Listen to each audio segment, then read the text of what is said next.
अस्सलाम वालेकुम वरहमतुल्लाह। Dear student, खैरियत से हैं। आज हमारा मेजरिंग इंस्ट्रूमेंट का ऑसिलोस्कोप का डुअल ट्रेस के बारे में है।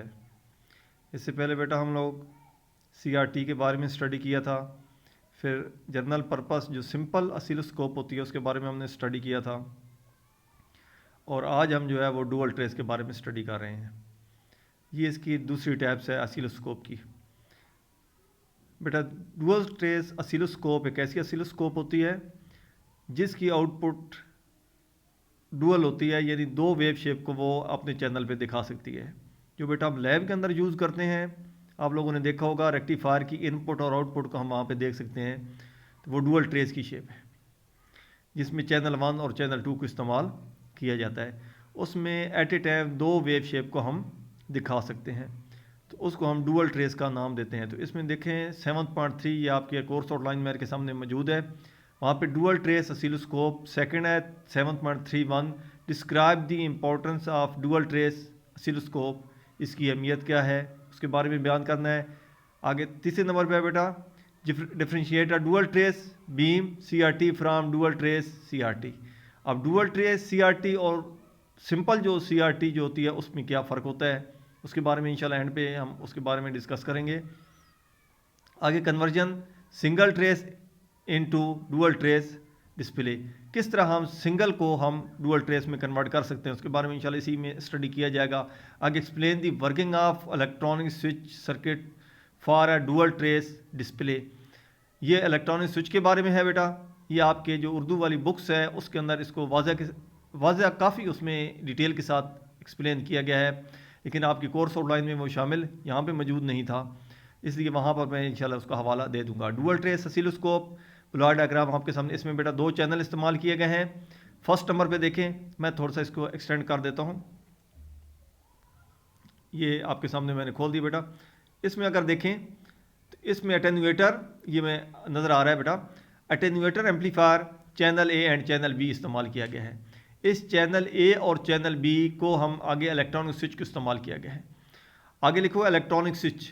अब इलेक्ट्रॉनिक स्विच जो बेटा होता है ये बारी बारी, इसका मेथड और तरीकाकार इस तरह है, इसको अल्टरनेट और चॉपिंग का नाम दिया जाता है। ये जो यहाँ पे लिखा है ये जो इलेक्ट्रॉनिक स्विच इस्तेमाल किया जाता है यही इलेक्ट्रॉनिक स्विच है जो बारी बारी चैनल 1 और चैनल 2 को यहाँ पे सिलेक्ट करता है। अब इसके सिलेक्ट करने का जो तरीकाकार है बेटा वो उसके दो मेथड हैं, दो तरीकाकार हैं। एक को अल्टरनेट और दूसरे को हम चॉपिंग का नाम देते हैं या चॉपर का नाम देते हैं। अल्टरनेट क्या है बेटा, अल्टरनेट ये तरीकाकार है भाई, एक मुकम्मल साइन वेव या मुकम्मल साइकिल चैनल ए से लेगा, फिर आगे चैनल बी से लेगा, फिर चैनल ए से लेगा, फिर चैनल बी से लेगा। यानी एक मुकम्मल जो साइकिल है वो पहले चैनल ए से फिर चैनल बी से सिलेक्ट करेगा। इन दो हमने अगर इनपुट दी हुई है तो पहले चैनल ए की मुकम्मल साइकिल लेगा, फिर चैनल बी का लेगा। इस तरह ये बारी बारी पूरे साइकिल के ऊपर एक एट ए टाइम का, यानी एक साइकिल एक चैनल से लेगा, फिर दूसरा साइकिल दूसरे, इसको अल्टरनेट का नाम दिया जाता है। चॉपिंग बेटा क्या है, चॉपिंग में यह है इसके पार्ट्स कर दिए जाते हैं। यानी जिस तरह हम डॉटेड में कोई साइन वेव नहीं बनाते थे या कोई वेव्स बनाते हैं डॉट लगाकर, तो इस तरह डॉटेड में एक डॉट इधर से लेगा एक डॉट इधर से, फिर ये बारी बारी डॉटेड में, अब वो जो आउटपुट आपको मिलेगी वो डॉटेड में मिलेगी। यानी पूरी जिस तरह हम कहते हैं ना जिस ये वेव्स होती है, यानी एक अब ऐसे समझ लें हमारे पास एक साइन वेव मौजूद है, हमने उसको पार्ट में तकसीम कर लिया, उसके पार्ट्स ऑड एंड इवन है। अब एक डॉट इधर से एक डॉट इधर से, तो वो पूरी लाइन आपको डॉटेड में नजर आएगी। तो ये तरीका, इसको हम चॉपिंग का नाम दीजिए। स्विचिंग स्पीड हम तेज़ कर लेते हैं और वो इतनी तेज़ होती है कि एक ही टाइम के अंदर एक ही इंटरवल के अंदर वो दोनों सिग्नल को ट्रेस करती है लेकिन डॉटेड शेप में, इसको हम चॉपिंग का नाम देते हैं। तो आगे बेटा इस इनपुट को लेकर यही वो पॉइंट है, वही बेटा ये हम किसी भी सिंगल या सिंपल जो जनरल पर्पस के लिए हम इस्तेमाल की गया उसके शुरू में अगर यही हम चैनल ए चैनल बी का अटेन्यूएटर और इलेक्ट्रॉनिक स्विच को लगा दे तो वो कन्वर्ट किस में हो जाती है, डुअल में हो जाती है। आगे बेटा हमारे पास जो डायग्राम इसके बनाई गई आपको सामने नजर आएगी इसके, इसमें आगे बेटा देखें, आगे delay line vertical amplifier same वही ऑसिलोस्कोप जो हम पहले हम यूज़ करते रहते हैं उसी के बारे में हमारे पास है। उसी के साथ बेटा आगे देखें तो इसी सैम्पलिंग्स इसी से पॉइंट्स हमने लिया है, trigger sweep generator horizontal amplifier, यानी बाकी सारे ब्लॉक सेम वैसे हैं जैसे आम जनरल पर्पस के होते हैं। तो इस तरह हम इनपुट लेकर हम आगे वर्टिकल और हॉरिजॉन्टल सेक्शन को दे देते हैं, और वर्टिकल और हॉरिजॉन्टल जो सेक्शन होते हैं वो आगे जो सीआरटी होती है उसके जरिए उसको डिस्प्ले करवाती है। अब एक तो फ़र्क बेटा यहाँ पे इलेक्ट्रॉनिक स्विच और चैनल ए और चैनल बी का है। अब दूसरा फ़र्क देखें जो यहाँ पे हमारे पास मौजूद होगा।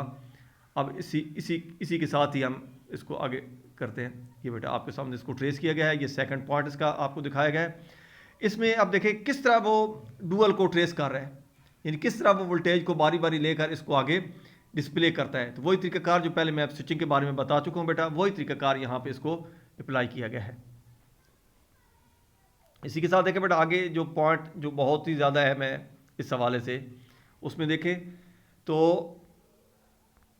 ये हमारे पास असल मेन चीज़ है, dual beam oscilloscope. Dual beam oscilloscope बेटा दो CRT पॉइंट को, जो दो CRT पॉइंट है उनको दो CRT को एक ही ट्यूब के अंदर बंद कर देना, ये भी इसको डुअल का नाम दिया जाता है। या इलेक्ट्रॉन बीम जो बेटा होती है ना, इलेक्ट्रॉन बीम, उसमें दो कैथोड का इस्तेमाल किया जाता है। अब एक कैथोड से एक इलेक्ट्रॉन बीम खारिज होगी, दूसरे कैथोड से दूसरी होगी। अब उसमें सेक्शन भी अलग अलग हो सकते हैं, यानी पूरी CRT का वो जो एनोड, उसका फाइनल एनोड है, एक्सीलरेशन एनोड है, डिफ्लेक्शन प्लेट्स हैं, वो एक अलग सेक्शन मुकम्मल होगा, फिर दूसरा सेक्शन एक ही जार के अंदर उसको बंद कर देते हैं, उसको डुअल के भी नाम दिए जाते हैं। दूसरा तरीकाकार बेटा क्या है, सिर्फ दो कैथोड इस्तेमाल किए जाते हैं, कंट्रोल ग्रिड एक ही होती है, आगे सारा फंक्शन एक ही होता है, लेकिन पीछे जो कैथोड होते हैं वो दो अलग होते हैं। एक कैथोड एक चैनल को सपोर्ट करता है, दूसरा कैथोड दूसरे चैनल को सपोर्ट करता है, तो इसको डुअल बीम का नाम दीजिए। यहाँ पर भी देखे बेटा, मैं इसको थोड़ा सा एक्सटेंड भी कर लेता हूँ। ये देखिए इस पॉइंट में जो यहाँ पे दिखाया गया है, इसमें देखिए बेटा ये attenuator pre amplifier and pre amplifier, ये दो हमारे पास चैनल इसको आपके सामने दिखाया गया है। सेम ऐसे बेटा डिले लाइन, वर्टिकल सेक्शन, यहाँ पे देखें attenuator, delay line, vertical section, ये आपको सिर्फ दिखाने की कोशिश की किस तरह हम दोनों प्लेस को हम बारी बारी लेते हैं। आगे देखें बेटा trigger sweep horizontal amplifier, trigger sweep generator and horizontal amplifier. अब इसका तरीकाकार बेटा ये बताया गया है भाई, उसमें बजाय एक सर्किट के डबल सर्किट का इस्तेमाल किया गया। जैसे हम कहते हैं दो ऑसिलोस्कोप को एक ही बॉक्स के अंदर एक ही जगह पे उसको जम कर दिया गया, इकट्ठा कर दिया गया। अब इसमें देखें बेटा ये एक वर्टिकल सेक्शन, ये second vertical section, horizontal section and horizontal section. तो वो ये भी तरीकाकार अपनाया जाता है, जैसे हमने बजाय एक ही सेक्शन के हमने दो ऑसिलोस्कोप की एक जगह पे इकट्ठा कर दिया है। डियर स्टूडेंट, ये हमारे पास था हम ऑसिलोस्कोप के बारे में, हम किस तरह ऑसिलोस्कोप को हम यूज़ करते हैं। सिंपल के बजाय हम डुअल को क्यों तरजीह देते हैं, जिसमें डुअल में जो इस्तेमाल किया जाता है बेटा उसमें दो चैनल हम एट ए टाइम दे सकते हैं। फॉर एग्जांपल रेक्टिफायर में हम देखा बेटा इनपुट AC, आउटपुट DC। अब एम्पलीफायर हम लोग बनाते रहते हैं, हमने एम्पलीफायर देखा होगा बेटा, इनपुट सप्लाई जो होती है, इनपुट जो सिग्नल दिया जाता है वो वीक होता है, वो चैनल A पे हम दिखाते हैं। अब चैनल B पे हम इसकी आउटपुट को देखना चाहते हैं, तो आउटपुट को देखने के लिए हम चैनल 2 को हम डुअल को यूज़ करते हैं। वहाँ पे हमने स्विच देखा होगा डुअल वाला, तो हम डुअल के वहाँ पे दोनों चैनल इस्तेमाल हो जाते हैं। तो दोनों चैनल में दो CRT, दो ऑसिलोस्कोप को हम एट ए टाइम जब इकट्ठा कर लेते हैं तो उसको डुअल का नाम दिया जाता है। तो डियर स्टूडेंट, ये था हमारा आज का लेक्चर, इंतहाई अहम है बेटा। इसके मैंने जो असाइनमेंट है वो भी आपकी व्हाट्सएप भी कर दी है और आपकी क्लास के अंदर भी उसको सेंड कर दिया है। एक तो बेटा आपने इस तरह करना है, इसको असाइनमेंट अच्छी सी बनाकर मुझे आपने सेंड करनी है। दूसरा जो भी प्रॉब्लम होगी, अगर बात समझ में नहीं, फीडबैक मुझे लाजमी देना। अगला इंशाल्लाह ये लेक्चर मैंने आप इसके साथ इसको मैंने लिख भी दिया है, गालबन ये 27 नंबर लेक्चर बनता है जो आज मैं डिलीवर कर रहा हूँ। इंशाल्लाह ये कल आपको इसकी वीडियो मिल जाएगी। दूसरा बेटा हमारा जो आगे अगला टॉपिक है वो लास्ट टॉपिक हमारा होगा, इंशाल्लाह मैं उसको आपके सामने दिखा भी देता हूँ बेटा। ये हमारा आगे लेक्चर होगा, वो हमारे पास जो है वो स्टोरेज ऑसिलोस्कोप के बारे में।